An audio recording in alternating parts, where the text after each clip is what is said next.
Лозарите се контра што туку донесениот закон за вино од страна на Собранието, каде се предвидува гарантираната производна цена на винското гроздје по килограм да биде најдоцна до 15 јули во тековната година. Ние не баравме закон за вино, него баравме закон за лозарство.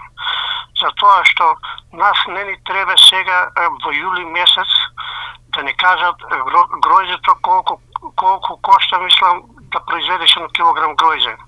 Производната цена нас многу не играе во улога во јули месец.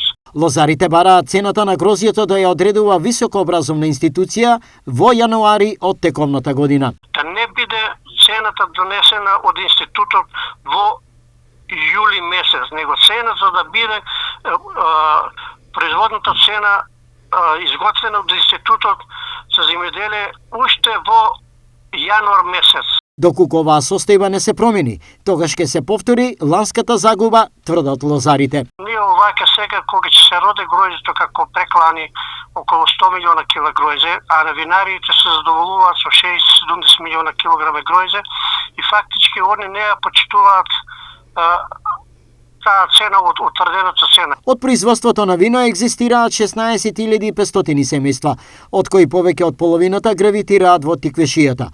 Оздруженијето најавија своји предлози за измена на што туку донесениот закон, кој во наредниот период, како што рекоа, ќе ги достават до ресорното министерство.